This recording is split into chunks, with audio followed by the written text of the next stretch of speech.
एक बार फिर पिछले 2 बार से भारतीय जनता पार्टी का चेयरमैन बाराबंकी नवाबगंज की सीट पे है, फिर तीसरी बार भारतीय जनता पार्टी का ही चेयरमैन रहने वाला है। और जैसा कि आपने बताया कि भाजपा के सिपाही हैं, यहाँ पर अगर बात निकल कर आती है तो पिछले कई वर्षों से आप किसी पद पर नहीं है, कार्यकर्ता के तौर पर ही तब से कार्य कर रहे हैं। अखिलेश जी ने भारतीय जनता पार्टी को आज तक समझा नहीं, इसीलिए वो लड़ नहीं पा रहे हैं भारतीय जनता पार्टी से। उस दौरान आपको मौका नहीं दिया गया, तो क्यों आप उम्मीद लगाए बैठे हैं कि इस समय आपको कोई मौका दिया जा सकता है? कहीं ना कहीं अब स्वास्थ्य के बारे में जैसी जानकारी मिल रही है, हम लोग भी मिलते जुलते रहते हैं, तो कहीं ना कहीं उनका भी ऐसा मुझे लगता है कि मन है कि भारतीय जनता पार्टी किसी कार्यकर्ता को इस बार मौका दे। तो राजनीति में जैसे सुरेंद्र चाचा ने आज की तारीख में विधानसभा चुनाव में समाजवादी पार्टी में से जुड़ने का काम किया। उत्तर प्रदेश में नगर निकाय चुनाव की शुरुआत हो चुकी है, जो काफी समय से लोगों को इंतजार था। अब वह घड़ी भी आ चुकी है और आरक्षण जारी हो चुका है। आरक्षण जारी होने के बाद जिस तरह से बातें सामने निकल कर आ रही हैं, उसमें यह देखा जा रहा है कि अधिकतर बाराबंकी की अगर बात करें तो यहाँ पर सामान्य सीट घोषित हुई हैं।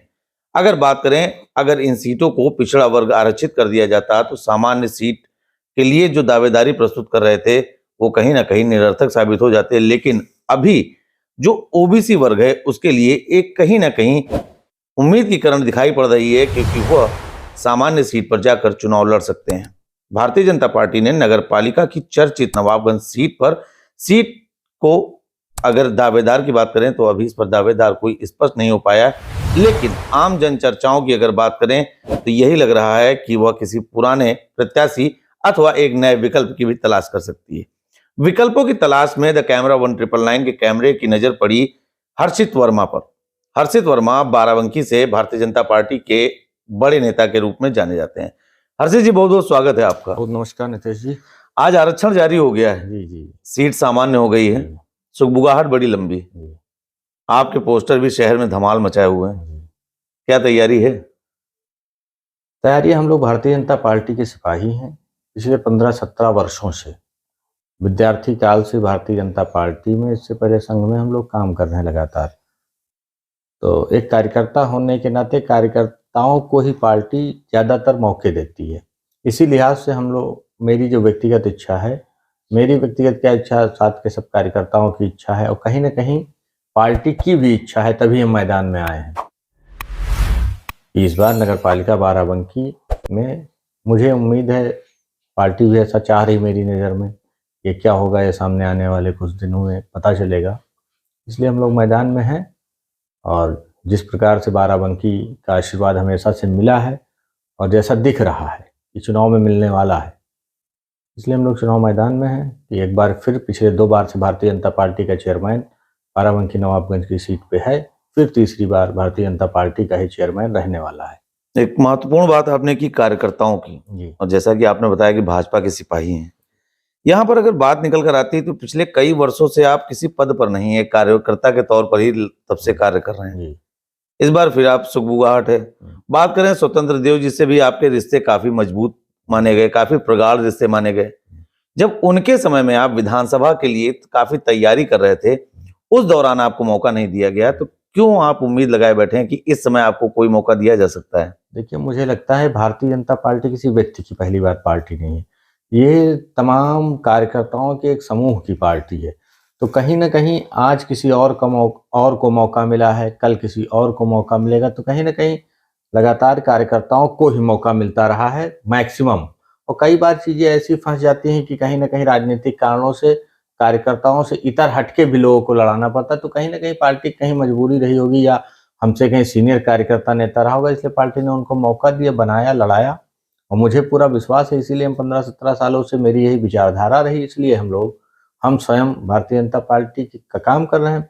और हम तो 2007-8 से बिल्कुल 24 घंटा वाले सक्रिय कार्यकर्ता के रूप में भारतीय जनता पार्टी में काम कर रहे हैं। हर्षित वर्मा को ये नहीं लगता कि पद थोड़ा महत्वपूर्ण पड़ जाता है, लगातार एक कार्यकर्ता बने रहने? समाजवादी पार्टी की अगर बात करें तो देखा जाए, समाजवादी पार्टी के अखिलेश यादव लगातार ऑफर दे रहे हैं आपकी पार्टी के 2 डिप्टी सीएम को कि वो आ जाएं, 100 विधायक लेकर आ जाएं। तो ये तो खैर एक तरह से असंभव दिख रहा है, लेकिन आप तो एक कार्यकर्ता हैं, अगर आपको समाजवादी पार्टी से विकल्प मिल जाए तब क्या करेंगे आप? अखिलेश जी ने भारतीय जनता पार्टी को आज तक समझा नहीं, इसीलिए वो लड़ नहीं पा रहे हैं भारतीय जनता पार्टी से। जिस प्रकार से उन्होंने हमारी पार्टी के वरिष्ठ नेताओं को, दोनों डिप्टी सीएम महोदय, लोगों को 100 विधायक लाने का ऑफर दिया, तो ये किसी व्यक्ति की पार्टी नहीं, हम पहले भी बोल चुके हैं, कार्यकर्ताओं का एक समूह है, समुंदर है भारतीय जनता पार्टी। यहाँ किसी व्यक्ति के इशारे पे संगठन नहीं चलता है, संगठन है, समूह निर्णय लेता है यहाँ पे। और उनकी व्यक्तिवादी सोच है अखिलेश यादव जी की, व्यक्तिवादी व्यवस्था है उनके यहाँ, इसलिए वो वही मानसिकता की वजह से भारतीय जनता पार्टी से भी, के नेताओं से भी ये अपेक्षा करते हैं कि व्यक्तिवादी व्यवस्था के नाते हम इन्हें ऑफर देंगे, ये हमारे ऑफर को स्वीकार कर लेंगे और हम सरकार में आ जाएंगे। लेकिन ये होने वाला नहीं, यहाँ कोई व्यक्ति नहीं, ये विचार है, समूह निर्णय करता है भारतीय जनता पार्टी। समूह की बात करते हैं तो भारतीय जनता पार्टी की जब भी बात आती है तो आरएसएस का नाम उससे प्रबल तौर से जोड़ा जाता है, और कहीं ना कहीं जनसंघ से लेकर आरएसएस का रोल भारतीय जनता पार्टी के प्रति सदा उदार रहा है। वर्तमान समय में अगर नगर पालिका चेयरमैन की सीट पर बात करें तो सामान्य के तौर पर वर्तमान समय में तो रंजीत बहादुर श्रीवास्तव मौजूद ही हैं। तमाम और सामान्य चेहरे दिख रहे हैं। अभी आज ही हाल ही में कुछ आरएसएस के कार्यकर्ता हैं, भारतीय जनता पार्टी में अध्यक्ष भी रह चुके हैं, उनके नाम की भी चर्चा आई है। बिल्कुल सामान्य वर्ग से, जैसे आपने कहा कि रंजीत बहादुर श्रीवास्तव जी चेयरमैन रहे, उनकी पत्नी आदरणीय शशि श्रीवास्तव जी चेयरमैन नहीं, लेकिन मुझे लगता है कि 10 साल पार्टी ने उनको मौका दिया, और चूंकि कहीं ना कहीं अब स्वास्थ्य के बारे में जैसी जानकारी मिल रही है, हम लोग भी मिलते जुलते रहते हैं, तो कहीं ना कहीं उनका भी ऐसा मुझे लगता है कि मन है कि भारतीय जनता पार्टी किसी कार्यकर्ता को इस बार मौका दे और जिसको वो भी आशीर्वाद देंगे। रंजीत जी ने कहा है कि एक पिता की विरासत को उनका पुत्र संभालता है, हर पिता के विरासत को पुत्र संभालता है, तो वो पहले ही विकल्प मौजूद अपने सामने रखे हुए हैं। वो देखिए, मन की इच्छा कहीं ना कहीं एक पिता के नाते हो सकती है, लेकिन जब एक पार्टी की बात आएगी तो पार्टी के निर्णय को स्वीकार करेंगे और पार्टी को हर संभव जिताने का प्रयास करेंगे। पार्टी की बात आप कर रहे हैं, बेहतर बात है। आपकी जो पार्टी निष्ठा है वो वाकई में काबिले तारीफ है। पार्टी की बात आप कर रहे हैं तो अगर पार्टी के निर्णयों को देखें पिछली बार से काफी समय से, वर्तमान समय में अगर देखा जाए तो काफी समय से नगरपालिका में या पूरे जनपद में कुर्मी समुदाय का प्रतिनिधित्व करने वाला कोई बड़ा चेहरा नहीं आया। हमने इस पर एक खबर भी चलाई थी कि कुर्मी बनाम कुर्मी का समीकरण भारतीय जनता पार्टी और समाजवादी पार्टी से जैसे सुगबुगाहट है। क्या लगता है कि अगर बाराबंकी में, हर्षित वर्मा क्या सोचते हैं कि अगर बाराबंकी में कुर्मी बनाम कुर्मी का समीकरण किसी भी प्रकार से सिद्ध होता है, भाजपा के कौन से ऐसे बिंदु हैं जिस कारण से कुर्मी समुदाय के साथ साथ हर वर्ग का साथ भारतीय जनता पार्टी को मिलेगा? देखिए, आप अगर कुर्मी समुदाय की बात कर रहे हैं तो जिस प्रकार से नरेंद्र भाई मोदी जी के आने के बाद खास तौर से पिछड़े वर्ग में और सर्व समाज में इसके साथ साथ भरोसा जिस प्रकार से मोदी जी ने पूरे जनमानस का जीता, उसी का एक अंग है कुर्मी समाज। उसको भी भरोसा और यकीन हुआ कि मोदी जी अच्छा नेतृत्व दे रहे हैं। जैसे कुर्मी समुदाय की आप बात करें तो कुर्मी भी समाज का एक अंग है। जिस प्रकार से नरेंद्र भाई मोदी जी के कामों को गुजरात में देखा, और वहाँ तो कुर्मियों की बाहुलता है, पटेलों की बाहुलता है, उनको किस प्रकार सम्मान स्वाभिमान के साथ मोदी जी ने भारतीय जनता पार्टी के साथ में जोड़ करके रखा है, उसी को देखते हुए पूरे सर्व समाज के साथ साथ कुर्मी समाज ने नरेंद्र भाई मोदी जी को एक्सेप्ट किया, और उसके बाद पूरे देश में मुझे लगता है कि कुर्मी समाज ने भारतीय जनता पार्टी के साथ में रहने का काम किया। अब यहाँ लोकल स्तर पे नगर पालिका की अगर आप बात कर रहे हैं कुर्मी बनाम कुर्मी की, तो हो सकता है समाजवादी पार्टी से भी कुर्मी प्रत्याशी हो। तो जो कुर्मी समाज पिछले कई चुनावों से नरेंद्र भाई मोदी जी के नेतृत्व के कारण उसका भरोसा यकीन सब कुछ भारतीय जनता पार्टी ही है।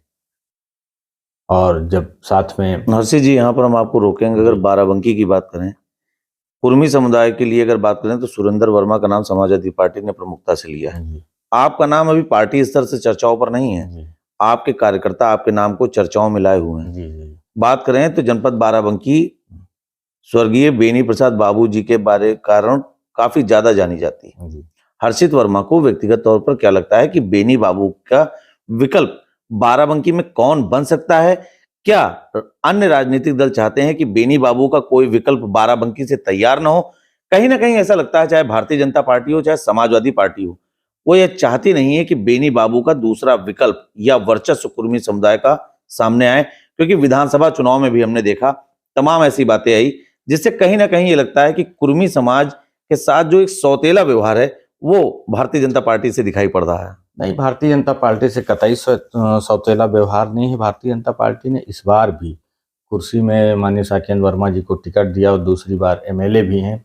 इसके पहले राज्यलक्ष्मी वर्मा के रूप में भारतीय जनता पार्टी के पास बाराबंकी में नेता थे और कई बड़े नाम थे, ठीक है। लेकिन बीच में कुछ भारतीय जनता पार्टी का हमारी दौर बुरा आया, वो लोग कहीं ना कहीं साथ छोड़ के चले गए।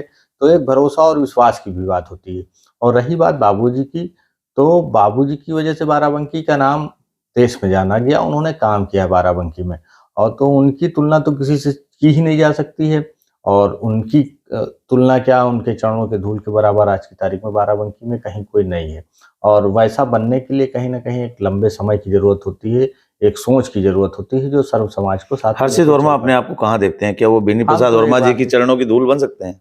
भारतीय जनता पार्टी के हम कार्यकर्ता के रूप में काम कर रहे हैं। भारतीय जनता पार्टी जहां तक पहुंचाना चाहेगी पहुंचाएगी। हम लगातार, आप सब लोग शहर के ही जानते भी हैं, लगातार भारतीय जनता पार्टी में हम 2007 से काम कर रहे हैं। 7 में क्या स्थिति भारतीय जनता पार्टी की उत्तर प्रदेश और केंद्र में थी, आपसे छुपा नहीं है। भारतीय जनता पार्टी की स्थितियां तो 2014 से बेहतर हुई। और मैं 2017 के बाद तक जिले के महामंत्री के रूप में मैंने काम किया। उसके बाद से मेरे पास जिम्मेदारियां ना होते हुए भी जितने भी चुनाव हुए हैं, पार्टी ने मुझको कहीं ना कहीं लगाया है और मैंने पार्टी का काम किया है। आप भारतीय जनता पार्टी के पदाधिकारी भी रहे हैं, जिले की समिति के। कहीं ना कहीं संगठन चलाने का एक अनुभव आपके पास जी बिल्कुल। अवश्य होगा।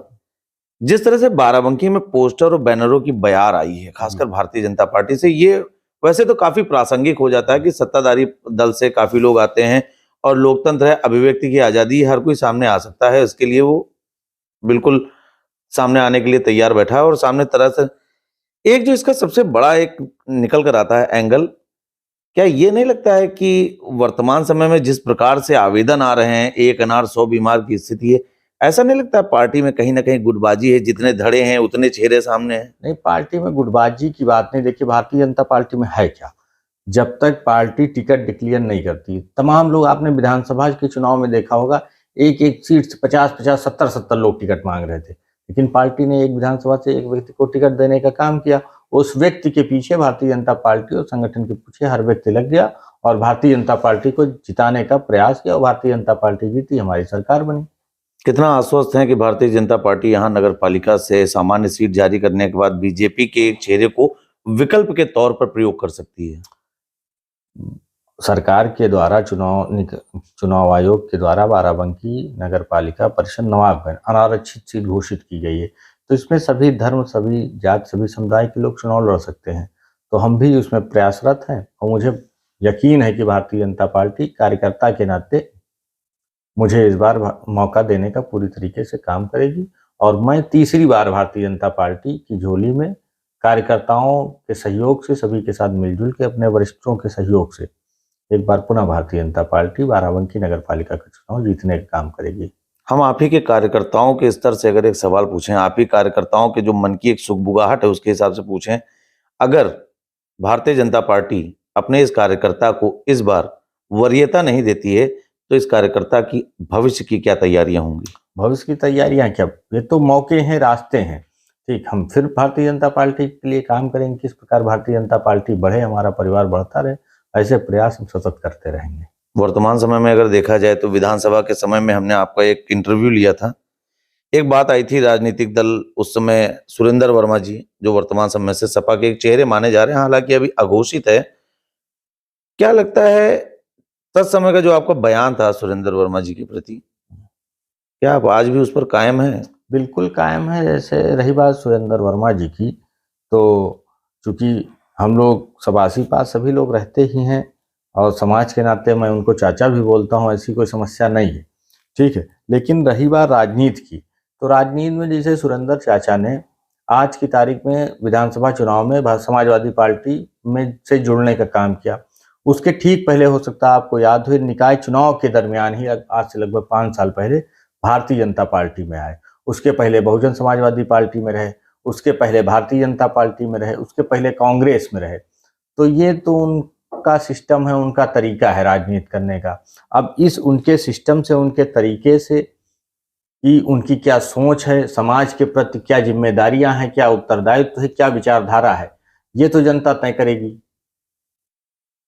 कि किस लिए राजनीति कर रहे हैं।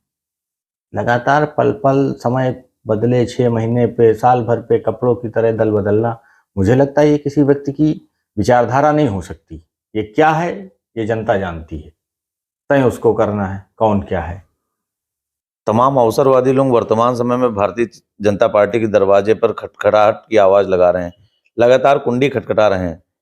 क्या भाजपा अगर किसी अवसरवादी को मौका दे देती है और वो सामने आ जाता है, तो कहीं ना कहीं कार्यकर्ताओं की उपेक्षा नहीं दिखेगी? कतई भारतीय जनता पार्टी अवसरवादियों को मौका कतई नहीं देगी, ये तो मैं गारंटी के साथ, चैलेंज के साथ कह सकता हूँ। भारतीय जनता पार्टी अपने ही सिपाहियों को मौका देने जा रही है, क्योंकि आज भारतीय जनता पार्टी को किसी इस तरह के लोगों को शामिल करने की और टिकट देने की आवश्यकता ही नहीं है। भारतीय जनता पार्टी कार्यकर्ताओं की बदौलत चल रही है। हर बूथ पे, हर मोहल्ले में भारतीय जनता पार्टी का कार्यकर्ता है, जिनकी बदौलत भारतीय जनता पार्टी आज यहाँ तक, शीर्ष तक पहुंची है। बहुत बहुत धन्यवाद हर्षित जी आपका। आप हैं हर्षित वर्मा, जो भारतीय जनता पार्टी जनपद बाराबंकी से महामंत्री के पद पर भी रह चुके हैं। तमाम मुद्दों पर उन्होंने बातचीत भी की। अगर समाजवादी पार्टी की बात करें तो सुरेंद्र वर्मा के ऊपर उन्होंने फिर एक बार कटाक्ष किया है और कहीं ना कहीं ये बात सामने निकल कर आ रही है कि सुरेंद्र चाचा को उनके भतीजे हर्षित वर्मा ने यह पाठ पढ़ा दिया है कि उन्हें अवसरवादिता और पार्टी की इस तरह की राजनीति नहीं करना चाहिए, जिस तरह से वो कई बार पार्टियों को बदल चुके हैं। एक बड़ा संदेश दे दिया है। साथ ही हर्षित वर्मा का साफ तौर पर कहना है कि भारतीय जनता पार्टी इस बार नगर पालिका की सामान्य सीट पर ओबीसी चेहरे को विकल्प के तौर पर भी प्रयोग कर सकती है और हर्षित पूरी तरीके से आश्वस्त हैं कि आने वाले समय में नगर पालिका की सीट पर भारतीय जनता पार्टी का वर्चस्व कायम रहेगा और वहां की कुर्सी पर एक बार फिर से भगवा लहराएगा। जनपद बाराबंकी से द कैमरा 1999 के लिए सरदार परमजीत सिंह के साथ नितेश मिश्रा।